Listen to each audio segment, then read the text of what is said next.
Os irmãos já ouviram falar em San Celone? Conhecem essa palavra? Conhecem esse lugar? Alguém conhece? Ninguém, mas vão conhecer hoje. Hoje temos para nos apresentar não somente a palavra de Deus, mas também um testemunho missionário, o irmão Maicon Custódio. É missionário ali naquela terra difícil que é a Catalunha. É isso, não é? Não sei se ele já fala catalão.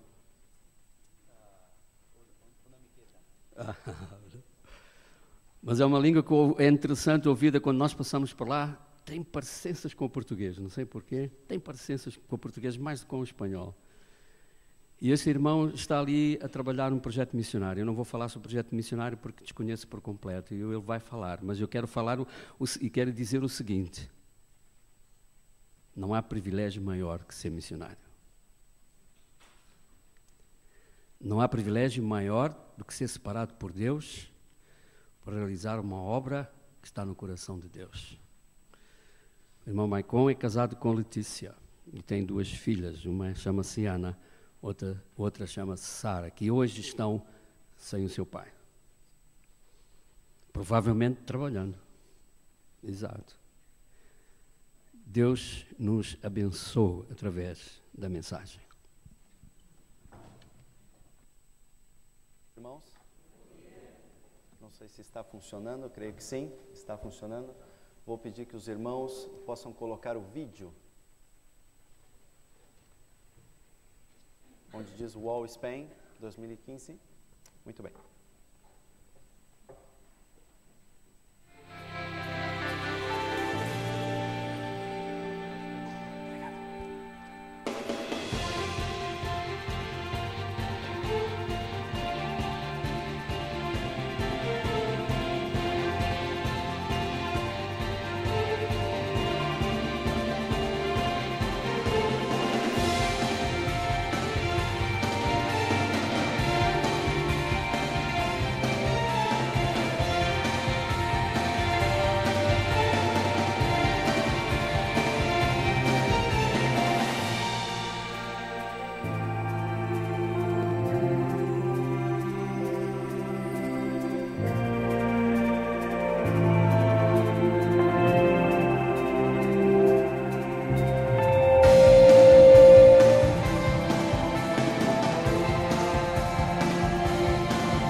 Este é um vídeo que o Ministério da Palavra da Vida fez para mostrar um resumo do ministério.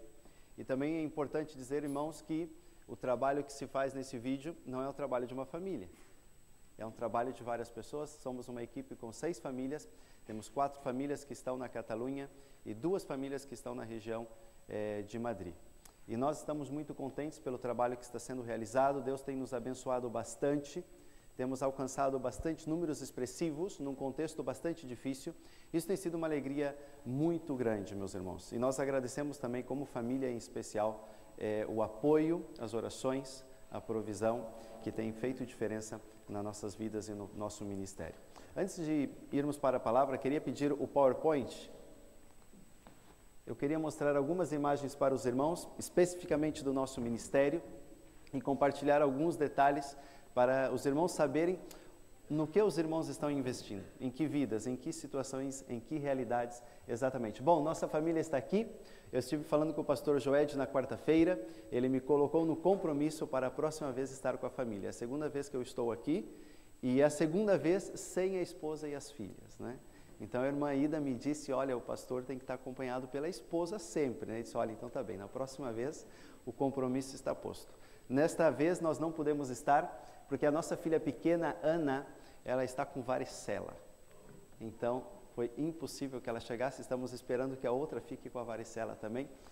Compartilhar, meus irmãos, de que esse último inverno que nós passamos em Catalunha foi mesmo muito difícil, né? A nossa filha menor começou a escola e ela é aquele tipo de criança que um amiguinho na escola fica doente, ela pega a doença também. Então, os irmãos imaginem que foi aí muitas doenças, muitas constipações, muitas alergias uma em cima da outra, mas nós estamos bem, estamos vivos ainda e vamos, bom, próximo inverno não vamos ter problemas de enfermidades, porque já pegamos todas, né? Pode passar. Quero compartilhar com os irmãos uma maratona esportiva que estivemos fazendo em Málaga. Tivemos em Málaga um final de semana acompanhando uma pequena igreja onde havia uma família de missionária. Estava num pueblo que se chama Cártama, é considerado o povo mais desportivo da Espanha. Interessante, aí alcançamos 70 jovens que ouviram a mensagem do Evangelho, nós estivemos diretamente trabalhando com isso e foi muito interessante porque é um local público. Convidamos as pessoas nas escolas e os jovens vieram e se apresentaram várias equipes e foi mesmo muito positivo. 70 jovens ouviram do Evangelho em Málaga o ano passado, final do ano passado. Pode passar. Outro ministério também que está diretamente conosco é o Ministério de Clubes Bíblicos. Os irmãos sabem que esse é o meu principal ministério dentro da Palavra da Vida, não só para a Catalunha, mas para toda a Espanha. Nós estivemos em Madrid no último mês de janeiro, estivemos com 20 líderes de 5 igrejas que estão necessitando de apoio, de ajuda. Estivemos ali com este grupo, foi um número bastante expressivo também dentro da realidade que é a realidade de Madrid. Há igrejas, há pessoas, mas uma necessidade muito grande de direção e de liderança. Estivemos ali apoiando este grupo, foi mesmo impressionante. Pode passar? Aqui nós temos um projeto que está sendo um grande impacto na Europa. O projeto, traduzindo para português, Vícios versus Vida. E os irmãos imaginem que em uma semana 500 jovens ouviram do Evangelho. Nas escolas, os jovens sentados ouvindo do Evangelho. Entramos nas escolas através deste projeto educativo e as escolas têm recebido o testemunho do nosso irmão Fernando Soriano. Ele é um argentino, ele hoje tem 45 anos, casado, tem uma filha. Ele tem o vírus da AIDS, que se diz em português, né? Em castelhano, SIDA. Ele tem o vírus da AIDS. SIDA, muito bem, SIDA. E meus irmãos, que coisa interessante ver a sua filha, ver a sua esposa, as duas não têm o vírus. E os jovens ficam chocados. Eles perguntam, como é possível? E quando ele conta a sua história, é impressionante. A atenção que os irmãos estão tendo agora é a atenção dos alunos nas escolas. E os professores terminam o projeto depois de 1 hora escutando o testemunho desse irmão. E os professores nos perguntam, como que vocês fazem para ter todos os alunos quietos escutando? É impressionante. Estivemos na semana passada, justo acabamos este projeto. Esta fotografia é numa escola católica, e eu coloquei aí de propósito porque é a nossa realidade portuguesa, não é? O catolicismo, uma escola católica. Estivemos em 2 escolas, pregando o Evangelho, alcançamos mais de 300 alunos com este projeto, com portas abertas. Depois estivemos na igreja, em San Celoni, na igreja onde nós moramos, não é a igreja que nós frequentamos, vamos em outra igreja, os missionários estão quase todos aí, menos eu. Então aí na igreja, passamos a semana pregando o Evangelho nas escolas e no sábado estiveram 15 jovens na igreja. Desses 15 jovens, 10 manifestaram decisão por Cristo. Inclusive os pais vieram também. E o mais interessante, no domingo, 3 desses jovens também estiveram no culto na igreja. Então uma continuidade no ministério e no projeto que vai propagando e vai projetando um crescimento também no povo de Deus. Pode passar. Outros dos nossos ministérios, Palavra da Vida, também bastante conhecido pelos nossos acampamentos. Ano passado começamos com o acampamento de inverno, um final de semana, tivemos 100 jovens, foi uma grande bênção. Esse ano decidimos fazer 2 finais de semana, um pouco de medo, vamos ver se aquilo vai crescer, se vai dar um número. Alcançamos exatamente 100 jovens e 100 jovens, acampamento cheio, para 2 finais de semana e foi uma bênção muito grande com este tema, Atreve-te a confiar. Pode passar. Meus irmãos, algumas das coisas que nós fazemos diariamente, o meu ministério especificamente é estar nas igrejas, pregando o evangelho, animando os líderes, dando treinamento e com os ministérios jovens. Aqui algumas fotografias das igrejas que a gente tem visitado e participado.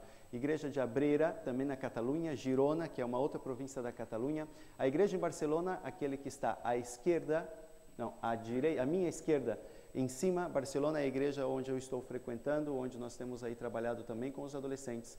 E abaixo a igreja em San Celoni também temos apoiado. Tem sido o nosso trabalho diário e semanal com os jovens e com as igrejas. Pode passar, mas também uma fotografia ali em cima em San Celoni, um ministério também com crianças, um ministério que se chama Atletas Olímpicos, e onde também está a Letícia também participando e ajudando. Estivemos também na cidade de Toledo, também levando o ministério da palavra, e aquela imagem aqui embaixo, os irmãos estão vendo ali uma equipe de futebol, os irmãos não imaginam, não sei se os irmãos se recordam, ou talvez lendo as cartas de oração, estivemos no último verão, conseguimos levar jovens muçulmanos que estavam na rua, estavam ali, fomos jogar bola com eles, convidamos eles para vir no acampamento, eles vieram no acampamento, 3 muçulmanos.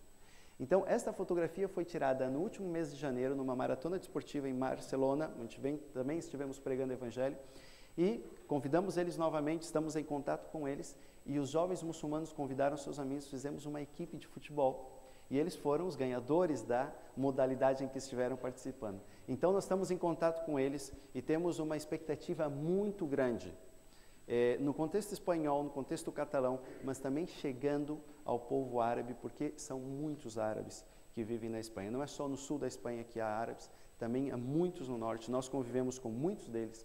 E o contato que tem acontecido e tem nos chegado tem sido uma coisa que nós não temos fechado os olhos. Eles estão ali, estamos com eles e eles estão chegando. Esperamos ter um grupo também expressivo, se Deus permitir, quem sabe no próximo verão, de árabes também nos acampamentos, ouvindo do Evangelho todos os dias. Não abrimos mão de pregar o Evangelho todos os dias. Pode passar. Também aqui umas imagens interessantes, meus irmãos. Parte do nosso trabalho diário, muitas vezes, também é com materiais. Eu queria só mostrar para os irmãos o projeto de 1 ano e meio. Nós conseguimos acabar todo, está com bastante brilho, não dá para ver, mas acabamos todo o pack de materiais para ministérios de jovens, manual de jovens, hora silenciosa e material de liderança. Os irmãos não imaginam o que significa o trabalho diário de tradução, maquetação, colocar num formato profissional, impressão, investimento em todas estas coisas. É um trabalho muito grande e um trabalho árduo também. Mas conseguimos finalizar esta primeira parte depois de 1 ano e meio, também é algo que nos alegra bastante. Pode passar. E creio que finalizamos o nosso ministério como família, estamos aí e nos alegramos, meus irmãos, por todas as coisas que têm acontecido. Queria convidar os irmãos para nós meditarmos nesta manhã, enquanto vamos compartilhando mais algumas coisas, em 2 de Timóteo, capítulo 4. Vou pedir que o irmão possa colocar, é um arquivo que se chama Prezi, um aplicativo. 2 de Timóteo, capítulo 4, versículo 7. Queria ler um versículo com os irmãos nesta manhã e compartilhar sobre a vida deste missionário, que foi Paulo, e compartilhar, meus irmãos, um tema que Deus colocou no meu coração, em apenas um versículo, falar sobre a meta. Meus irmãos, quando vemos Paulo em 2 de Timóteo, os irmãos precisam ter a ideia de que Paulo está preso. Ele está em Roma, ele está preso neste momento, e ele escreve uma carta para Timóteo, que foi seu discípulo, e os irmãos têm que ter a ideia do contexto, é que Paulo está no final da sua carreira, ele está no final da sua vida. Paulo, mais ou menos, talvez ele está percebendo de que Deus está chamando ele, de que ele está, como a ideia de uma carreira, de uma corrida, ele está chegando na meta, na linha final. Mas interessante, Timóteo está do lado contrário, ele está na largada da carreira da fé. E o que será que Paulo quer dizer para Timóteo nesta carta? Nós temos um versículo importante, eu gostaria de destacar, dentro deste contexto, qual é a recomendação de Paulo para Timóteo, um jovem pastor. um jovem cristão, no início da sua carreira. O que Paulo quer dizer? Diz 2 Timóteo capítulo 4, versículo 7, combati o bom combate, acabei a carreira, guardei a fé. Vamos orar? Senhor, muito obrigado, Senhor, por este dia, obrigado por estarmos na Tua casa, obrigado, Senhor, pelo privilégio de lermos a Tua palavra. Senhor, que ela venha de encontro aos nossos corações, à nossa vida, que possamos aplicá-la, Senhor, a cada momento, a cada instante. Fala, Senhor, através do Teu Espírito Santo, nós te pedimos em nome de Jesus. Amém. Meus irmãos, combati o bom combate, acabei a carreira, guardei a fé. Este é um versículo que sempre me recordo, um versículo que está na minha mente, porque fala sobre uma corrida, fala sobre uma vida, fala sobre um resultado. E meus irmãos, interessante esse texto, nunca paramos para ler esse texto e pensar no contexto. E certa vez, quando estudava esse texto, eu me entendi o que estava acontecendo. A declaração que Paulo estava fazendo para Timóteo me abriu a mente. E sabe que interessante, esse texto nos fala sobre estas verdades, Paulo dizendo, combati um bom combate na minha vida, guardei a fé, acabei a carreira, guardei a fé. Meus irmãos, vamos pensar um pouco sobre a carreira de Paulo. Pode passar para frente, por favor? Pode passar mais um. Paulo foi um grande exemplo, meus irmãos. Pensamos na vida de Paulo. Pode passar mais um, nós temos um exemplo para mostrar este quadro. Imaginem a vida de Paulo. Vamos pensar. Paulo pertencia o quê? A uma seita, os fariseus, a seita que mais odiava Jesus. Já pararam para pensar nisso? Paulo foi perseguidor da igreja, foi um extremista religioso, e nós vivemos em tempos de extremismo, não é verdade? Vivemos em tempos de extremismo. Aliás, aí em Barcelona, a poucos quilômetros da nossa casa, foi preso um grupo extremista islâmico, né? Preparando algum terrorismo aí por nossa zona aí de Barcelona, de San Celoni, os irmãos estejam orando aí por nós também. Paulo foi desses, um extremista religioso. Consentiu oficialmente na morte de Estevão. Os irmãos já pararam para pensar quem era Paulo? Talvez o pior, o inimigo número 1. E meus irmãos, o que aconteceu com Paulo? Durante a sua vida, Deus o transforma. O que aconteceu? Paulo, autor de quase 50% do Novo Testamento, pastor, fundador, formador de líderes, percorreu aproximadamente 4.000 quilômetros em suas 3 viagens missionárias, esteve mais de uma vez preso, açoitado, apedrejado, náufrago. Meus irmãos, uma vida inteira dedicada ao Senhor.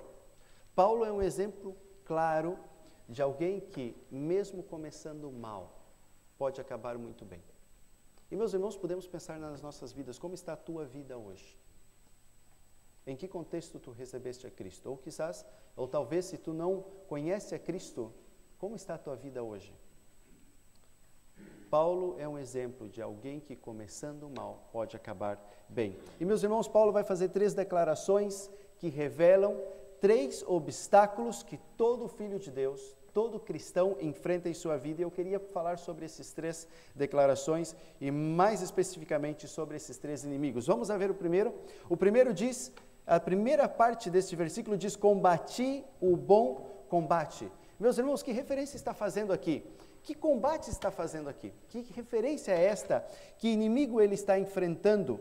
Essa palavra, meus irmãos, combate, ou combati, ela tem a mesma raiz no grego e ela tem um significado muito interessante. Ela significa uma luta agonizante. Uma luta agonizante. E, meus irmãos, que luta é essa agonizante que nós enfrentamos? Nós sabemos que a Bíblia nos fala sobre 3 inimigos. Primeiro, o mundo, nossa cultura, que está longe de Deus e que prega outra coisa e que não revela muitas vezes as verdades, as consequências, não é? Nós temos outro inimigo também, que é a nossa carne, que muitas vezes não nos ajuda, não é verdade? Mas nós temos um outro inimigo também, que é o próprio Satanás. E, meus irmãos, sabe o que acontece? Pode passar, mais uma vez, pode passar. Esse inimigo se chama tentação. Meus irmãos, Paulo, em toda a sua vida, atravessou muitas e muitas provas. E talvez muitas vezes nós não nos damos conta das tentações, das lutas, vivemos a vida, talvez no meio virtual muitas vezes, não nos damos conta de que estamos sendo provados pelo Senhor, mas também estamos sendo tentados pelo inimigo, pelo mundo, pela nossa carne. E sabe que interessante, meus irmãos, esta palavra para mim me chama a atenção. O que o inimigo deseja de nós hoje é tirar a nossa pureza. Jovens, eu não sei se vocês se dão conta da bênção que é viver uma vida pura. Estivemos em uma das escolas que estivemos aí pregando e dando o projeto educativo. Terminamos o projeto, terminamos a apresentação e um dos trabalhos mais pedagógicos que fizemos é para que as pessoas estejam raciocinando, pensando sobre o que ouviram. Nós dizemos, olha, resume numa frase, numa palavra, o que foi o projeto educativo para ti. Se levanta, então depois os alunos falam e nós damos oportunidade aos professores também fazê-lo. Então, um professor de física se levanta e diz assim, é um milagre. Ficamos um pouco chocados. Como assim é um milagre? Ouvimos aquilo, não ouvimos de nenhum aluno, e vimos impactante, ouvimos fé, ouvimos esperança. Então, terminou o projeto, fomos falar com este professor e perguntamos para ele, por que um milagre? Tu és um professor de física, né? O que tu queres dizer com isso? Ele disse que as grandes coisas da ciência, as pequenas coisas das ciências não têm explicação. Então só pode ser um milagre, porque tu és uma prova de alguém que numa situação tão difícil está aqui hoje falando para nós sobre tudo isso. Meus irmãos, o choque é incrível. Nós precisamos nos dar conta, meus irmãos, de que a santidade de Deus, que também deve ser uma busca nossa nas nossas vidas, é uma grande bênção. Os jovens estão desesperados por essa santidade. Na Espanha, a cada 10 jovens, 9 são alcoólicos, têm o vício da marihuana e estão passando por problemas familiares. Dizem na Espanha que a cada 3 jovens, 2 estão em famílias desestruturadas. Quer dizer, uma realidade incrível, meus irmãos. Satanás está lutando diretamente conosco, mas nós temos uma bênção muito grande, a pureza. Portanto, precisamos cuidar, porque a investida da tentação é uma investida dura e precisamos ter atenção com isso. E vale a pena, meus irmãos, viver uma vida de santidade. Mas também o versículo continua avançando e o versículo vai nos dizer uma coisa interessante. Ele diz, combati o bom combate, e ele diz mais o quê? Acabei a carreira. E, meus irmãos, quando pensamos nisso, é interessante pensar que Paulo, ele está chegando no final da sua vida, na linha de chegada, e de fato ele está cumprindo, terminando um propósito na sua vida. Nós muitas vezes começamos a nossa vida, começamos a carreira da fé, e passado algum tempo o que acontece? Nos desanimamos, entramos na rotina, e temos um inimigo muito claro. Pode passar, o slide diz, a erosão do tempo. E, meus irmãos, nós estamos vivendo um tempo em que tudo nós mudamos, não é verdade? Tem uma palavra aí em castelhano que eu gosto bastante, que é cambiando, né? Tudo sempre está cambiando. Um dia me recordei de uma história interessante, perguntaram a um casal que estavam há mais de 50 anos casados e perguntaram para eles, jovens estavam curiosos, né? E perguntaram, então, qual o segredo? Né, num tempo de tantas mudanças, de tantas coisas, ele disse, qual é o segredo, ensina para os jovens o segredo de vocês estarem tantos anos casados? E então ele disse uma coisa muito interessante, ele disse, olha, no meu tempo, quando as coisas estragavam, a gente consertava, a gente não jogava fora. Interessante, no meu tempo, a gente consertava aquilo que se estragava, a gente não jogava fora. E nós vivemos hoje um pouco como a nossa economia, né? As coisas estragam, o que a gente faz? A gente troca. Não é verdade? Nos falta o que na nossa vida, meus irmãos? Nos falta virar esta página, mudar isso, porque a verdade é que nós precisamos viver com permanência. Nós precisamos de uma coisa muito interessante, meus irmãos, que é constância na nossa vida. Nos darmos conta, meus irmãos, de que a vida com o Senhor é uma vida de graça, de bênção, livre do pecado, e que nós precisamos ter essa ideia clara. Paulo está chegando no final e ele está dizendo para Timóteo, olha, é necessário ter constância nas nossas vidas, é necessário ter constância nos nossos trabalhos. Muitas vezes as pessoas estão trocando emprego para ganhar 10 ou 15 euros a mais. Será que vale a pena trocar uma carreira, uma experiência por pequenas coisas que não mudam nada na nossa vida? Muitas vezes vai trabalhar mais para ganhar um pouquinho a menos. Será que vale a pena? Muitas vezes nós estamos mais preocupados exatamente com o dinheiro, com vantagens, e muitas vezes não estamos preocupados com as nossas famílias, com os nossos filhos, com o tempo que precisamos dedicar também.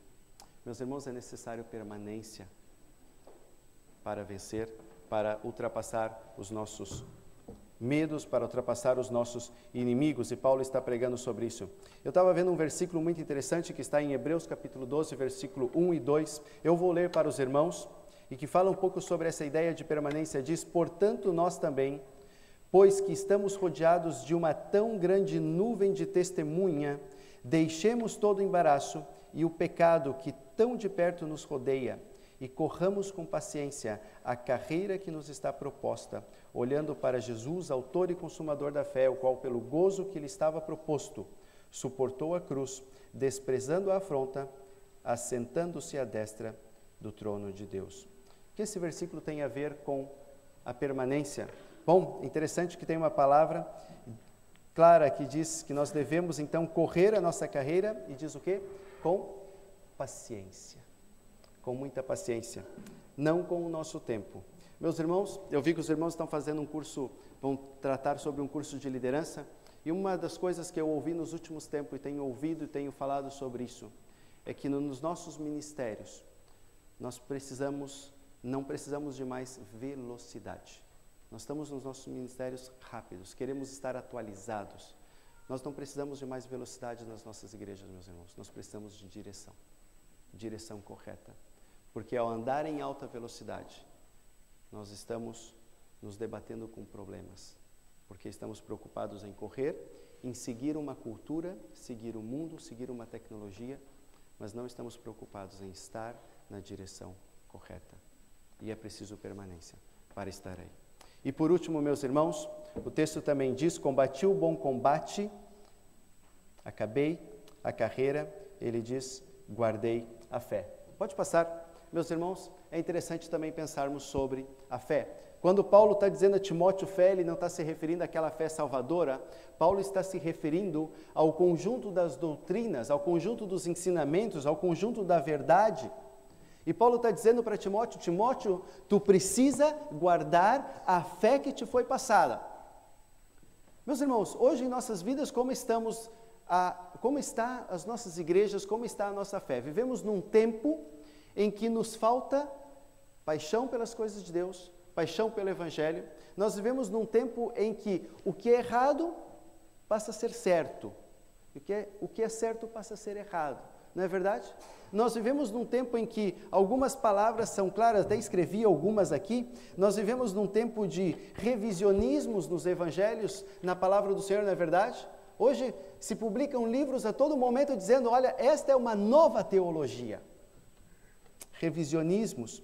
Vivemos num tempo também de relativismos. Os irmãos já escutaram, né? Olha, não leva muito ao pé da letra do que o missionário falou, não é bem assim, não é? Vivemos no tempo do relativismo.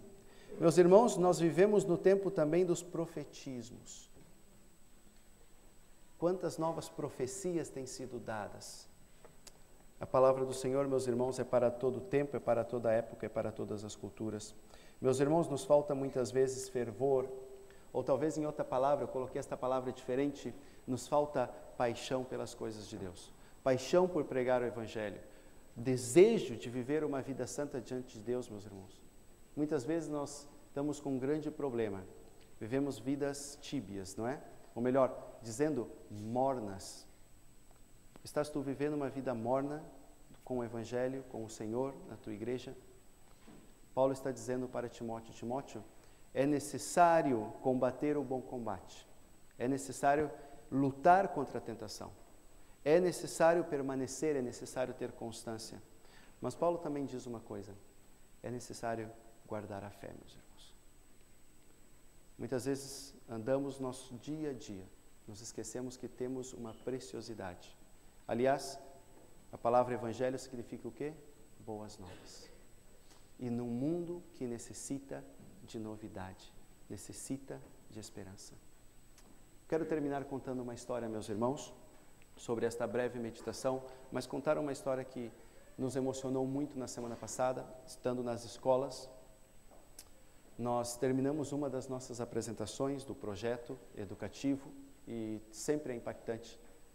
E um dos momentos nós perguntamos aos alunos, o que tu acha do projeto? E os alunos falam, alguns dizem, a maioria diz que fica impactado, que gosta muito. De repente se levanta uma menina.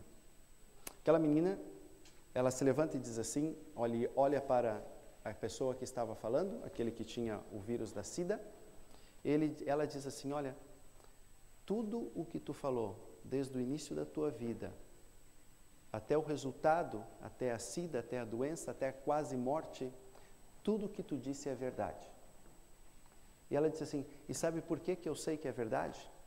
Ela disse, porque eu tenho meu pai drogado, porque eu tenho minha mãe drogada, porque eu tenho uma família destruída. Exatamente como tu contou, tudo que tu contou, eu fiquei vivendo no meu coração, a cada momento, a cada história, a cada contexto. Aquela menina emocionada, de repente a gente olha para o lado, todas as colegas, os irmãos, imagina uma plateia, tinha mais ou menos 100 jovens naquele momento da apresentação, seus colegas começam a chorar, começa uma comoção naquele momento, e nós ali, e eu estava no computador justo cuidando, quando passava as apresentações, e eu olhava aquilo, aquela situação, olhava para os meus colegas, e nós dizíamos, o que está acontecendo?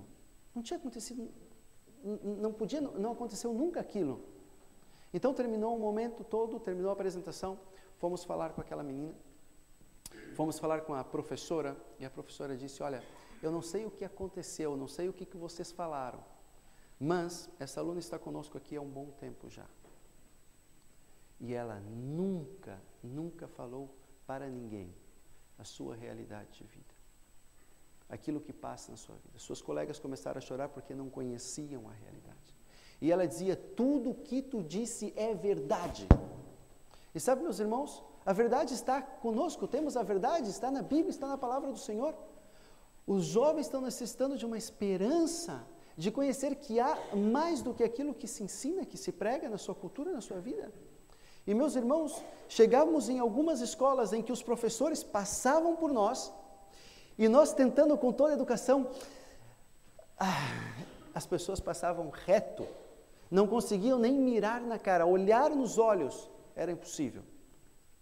Meus irmãos, entramos com um projeto, com o nome de uma organização internacional, e é de fato, mas só o símbolo da palavra da vida, o brasão, os irmãos conhecem, tem uma cruz, tem uma Bíblia, só de usar aquilo, há pessoas que rechaçam, as pessoas que rejeitam, que desprezam uma mensagem de esperança. Mas sabe qual é o maior gozo, meus irmãos, que nós temos? Talvez um gozo e uma coisa para termos atenção. Primeira coisa para termos atenção, não acredite no que o inimigo te ensina. O inimigo diz que o evangelho não funciona, que não vale a pena pregar o evangelho, que vivemos numa Europa de ateus, de idólatras, e sabe qual é o maior problema das igrejas? É que nós acreditamos que é verdade. Mas sabe o que diz? Pessoas que não têm Jesus no coração. Terminou as apresentações, fazemos um trabalho estatístico. Sabe o que os alunos escrevem? Eles dizem, por favor, precisamos que vocês contem isso para toda a escola, não só para aquelas turmas em que os professores permitem que possa se fazer o projeto. Alunos que escreviam, vocês não fazem ideia, aqui talvez todos os alunos têm o vício da cocaína, todos os alunos têm um problema com álcool. Aqui se vende dentro da escola, se vendem as drogas. Por favor, nos ajudem. Meus irmãos, há uma esperança, há uma mensagem de esperança e nós a temos. Precisamos ter paixão pelas coisas de Deus. O Evangelho funciona, seja em qualquer lugar, porque o Evangelho é uma mensagem de esperança e que vale a pena, meus irmãos, seguir fiel, vale a pena. Paulo chega no final da sua vida, ele diz isso para Timóteo. Ele diz, Timóteo, vale a pena guardar a fé, vale a pena combater o bom combate, porque o mundo necessita ver isso, o mundo necessita dessa esperança. Pode passar, talvez uma pergunta, meus irmãos, olhando a vida de Paulo, os irmãos podem perguntar, Paulo demonstra que é possível terminar bem, pode passar mais uma vez? Eu tenho uma pergunta para os irmãos, porque Paulo está prestes a acabar sua carreira, prestes a acabar a sua corrida. Alguém levantou hoje pensando, hoje eu vou morrer? Alguém levantou? Eu não. Mas Deus sabe qual será o último dia, não é verdade? Deus sabe se nós estamos mais próximos ou menos próximos da nossa linha. Será que eu posso dizer hoje, morro tranquilo, se o Senhor me chamar? 2 Timóteo capítulo 4, versículo 7, diz no versículo 8, se os irmãos quiserem ler comigo, diz assim: agora me está reservado a coroa da justiça, que o Senhor, justo juiz, me dará naquele dia, e não somente a mim, mas também a todos que amam a sua vinda. Meus irmãos, se eu pudesse resumir tudo o que nós falamos hoje, essas pequenas frases, pequenos 2 versículos, como nós podemos viver a nossa carreira, mirando a nossa meta, como nós podemos fazê-lo? Em uma frase, eu resumiria assim: meus irmãos, precisamos viver com os nossos olhos postos em Cristo, pensando na eternidade, pensando que um dia vamos dar contas das nossas vidas para o Senhor, pensando de que Deus nos dá uma pureza, uma santidade que o mundo tem medo e de que o mundo precisa ouvir, de que podemos viver essa vida de pureza, limpa diante do Senhor e que temos uma mensagem de esperança. Por isso Paulo dizia para Timóteo que ame a vinda do Senhor. Esse é o desafio para nós, que nós possamos amar a vinda do Senhor e continuarmos firmes nessa carreira, pregando o Evangelho com gozo, com alegria. Meus irmãos, continuem orando por nós, continuem orando pela nossa família. Temos grandes desafios, temos continuado enfrentando desafios. Para mim será um prazer também conversar com os irmãos depois no final do culto. E continue orando. Muito obrigado pelo apoio, obrigado pelas orações e que Deus possa abençoar a cada um. Amém?